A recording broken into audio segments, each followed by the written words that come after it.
Hello guys and welcome to my channel. So in this video I'll be talking about how to ace and love what you study in your academic career. So this is based on my personal study journey. So these are just qualities which I think were of much help to me in keeping me in achieving the grades which I needed, and also in motivating me through my academic journey, and I hope they will be of much help to you as well. So let's start with honest with self. So honest with self is basically knowing your strength and your weakness. You have comprehensive knowledge about yourself first. So knowing what you like, what you dislike, what motivates you, and what may likely cause you to fail is fundamentally is very is very important, because you know what you are. It becomes easier to assess yourself to where you are lacking, or where you should focus on. So it's more of looking yourself into the mirror, your personal mirror, inner mirror. Know your strength, know what you dislike, know your attitude, your habits, like general yourself. And after you've realized your strength, you've gathered your strength, your weaknesses. And in my case, it was through evaluating my personal experiences that I managed to know my strength and my weaknesses. I know, like in my weaknesses, I know I had a bad background in English and other native languages, and I had a bad attitude towards them, and I wasn't even intending to write them. I disliked them. And in your case, you may have other way, like, yeah, I understand we're different. You maybe you don't like the subject, maybe this, I don't know, like, just access yourself, right? And also, after you have accessed yourself, because like you need your brain and your mind to resonate with each other, so that you yourself, you are not divided, like you don't have doubts about yourself. Because like when you're working towards something, a great goal, you should be in compact. You should, like, one unit, your brain and yourself, your brain and your heart, everything, they should be in compact. So the other thing is to have comprehensive knowledge on what you are studying, like just general knowledge.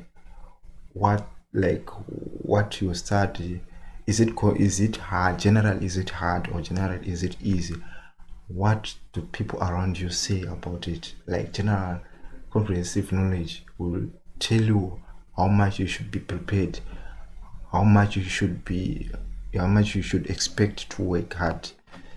So that, yeah, so it makes you to be prepared mentally and even academically.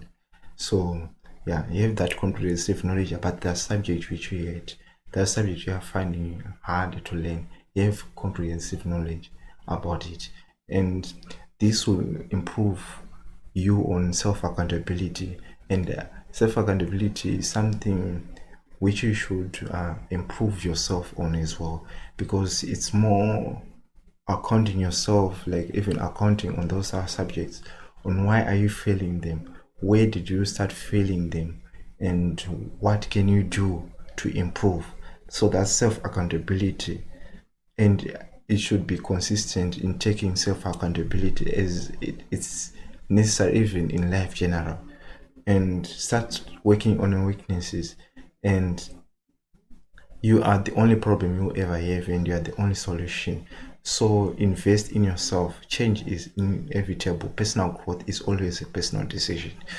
So invest in yourself, invest in your capabilities, in your potential. It's very critical even in life general. And then after, the other quality is investing in positive attitude. So having a positive attitude is actually a superpower itself, because if you don't love it, you are going to fail. And that's a general life fact. If you don't love, because some things generally they're hard, some subjects, even other courses generally they're hard, but if you don't love them, you are going to fail them. So you have to develop a a strong positive attitude. We should always be, I've learned that, to be optimistic in life. And even no matter like the, yeah, life in general, it's not unpredictable, it's not predictable, sorry. And anything can happen along the way, that's true, but try to maintain a positive attitude and being uh, optimistic. So you have personal opinion. I encourage you to have personal opinion over the subject or the course. You have your own personal opinion. You develop personal opinion based on your personal experiences. Yeah, I acknowledge you also. Yeah, take what others are saying, right?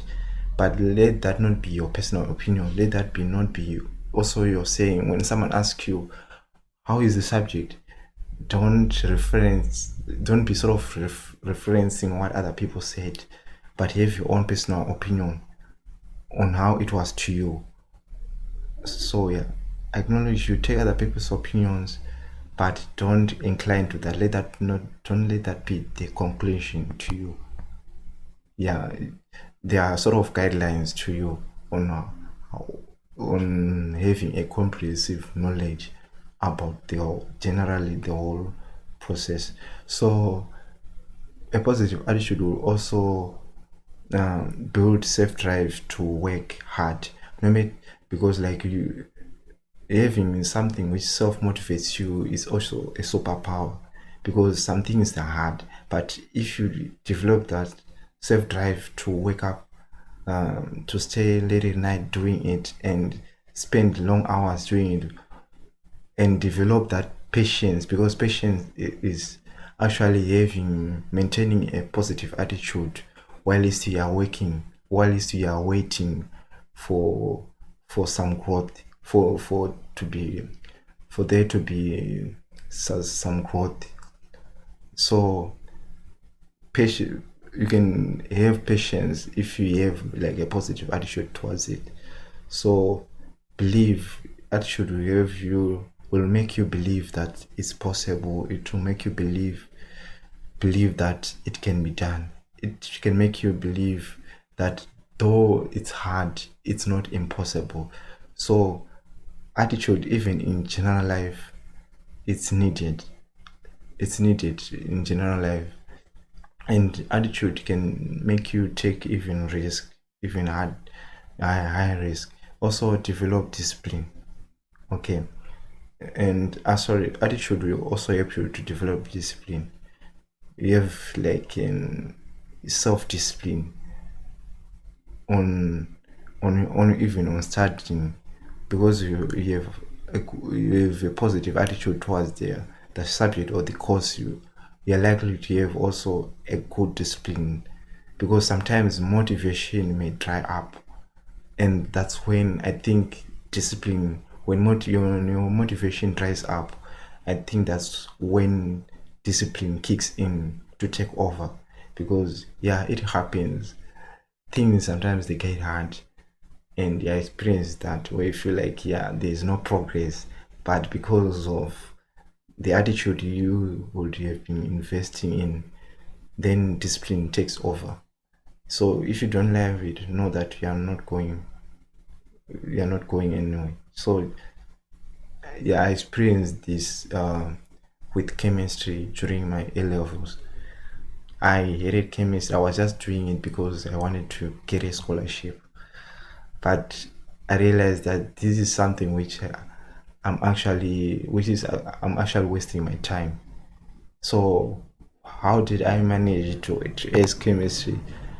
I started like loving it, became my favorite subject. Chemistry is actually my favorite subject now, because yeah, I managed to change my attitude even with native languages, because I hated native languages, but I had to take them because like it was sort of compulsory to us to do native languages.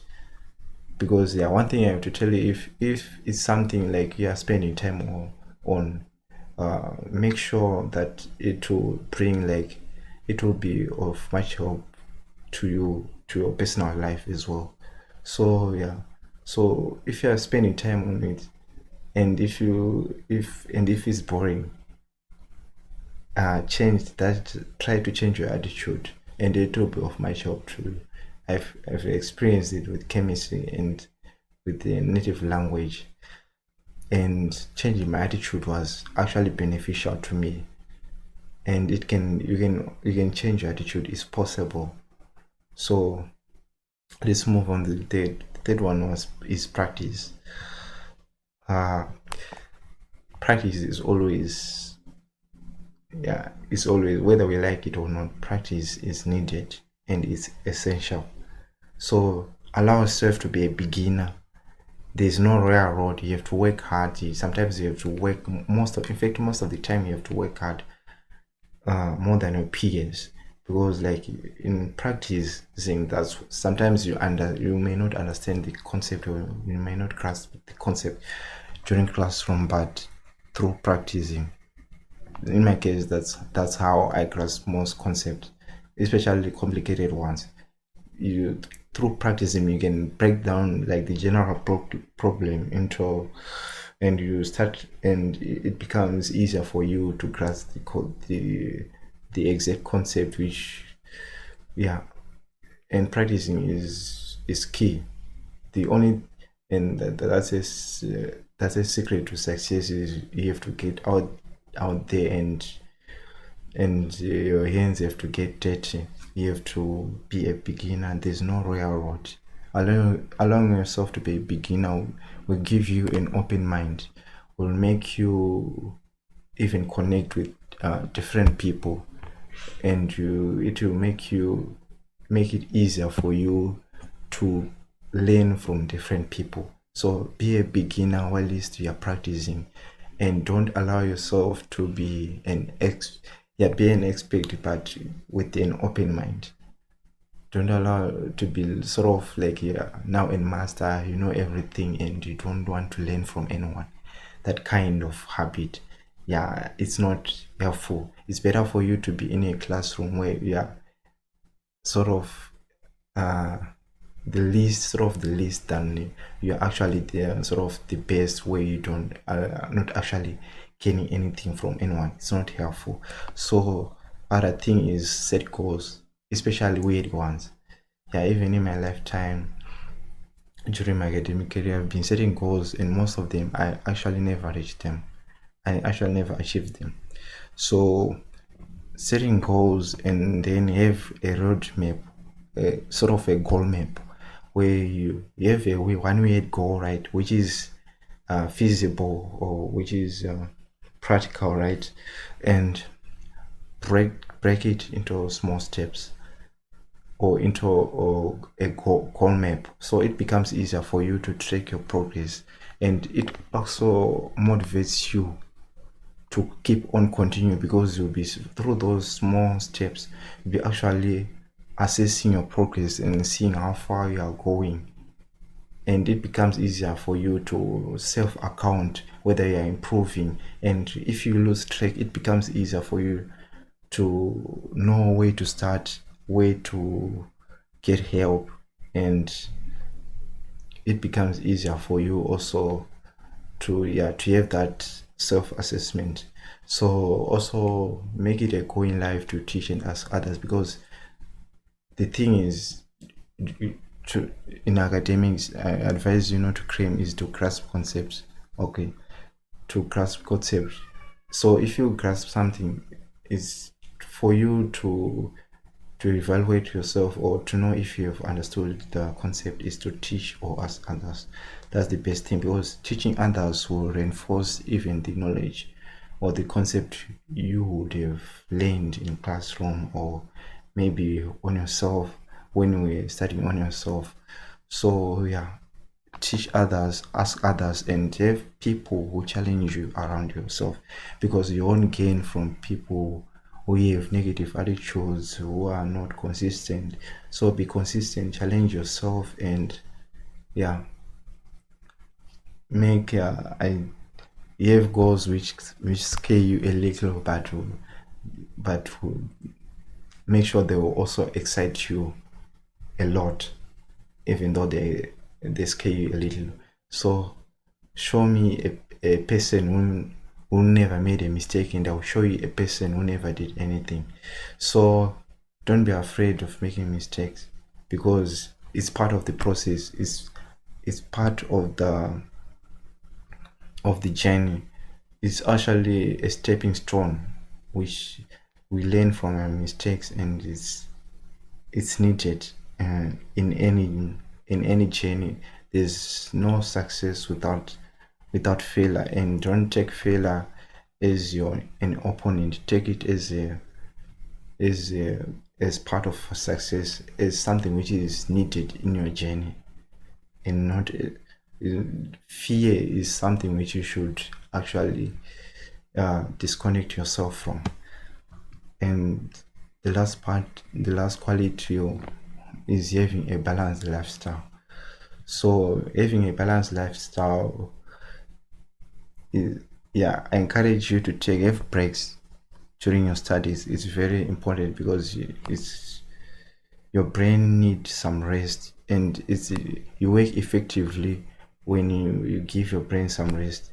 Because sometimes during a 2-hour study planning, maybe you plan your timetable. I don't know how you study. Maybe you plan yourself a timetable. You want to start from maybe 4 a.m. to 6 a.m. Sometimes during that time frame, during that 2-hour time frame, you may actually start for 2 hours, even though you were reading your book from 2 a.m. to 4 a.m. You will realize that you only studied for 30 minutes. So it's better for you to study for 30 minutes and take a break, or start for 1 hour and take an 1 hour break. It's actually beneficial than to study for maybe straight 4 hours. I know we are different. Some people are able to study for 4 hours. Some people are able to study for about 2 hours.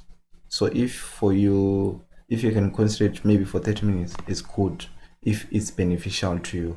So take sufficient breaks for your brain, and also drink water. And it's also fundamental to strengthen relationship with family and friends, because that's who sometimes they boost our motivation, and they also encourage us during our life struggles. So because most time it's not because we are not, the subject is hard. Most times it's because we are not balancing in other aspects of our life, and it may feel and it becomes failure total, even though you are doing great in that subject, but because you are not balancing other areas, it bedridens your soul, your strength, and your motivation. So maintaining a balanced lifestyle, it's hard, but try to balance your lifestyle, your study style, and your hobbies as well, because you get what you work for. That's the principle of nature. You will always get what you work for. So be honest with yourself. If your lifestyle is not balanced, then there's no, that's what you will get in the outcome. So be honest with yourself. Apply also the same qualities which I said about assessing, practicing in other subjects, in other areas as well. And have time for hobbies, because life is not only about studying, because there's also another life to live. You see, you have hobbies as well. Because we also get more, as I said earlier, we may be boosted to study from other events as well. From other events we do, they may also encourage us or motivate us. You see, so you have time for hobbies, and sometimes you succeed, but sometimes you learn. You have that mindset set within you. And thank you for watching, and also subscribe. Let me know in the comments if this was helpful to you, and what other qualities do you suggest will be helpful to others as well. Let me know in the comments. Thank you.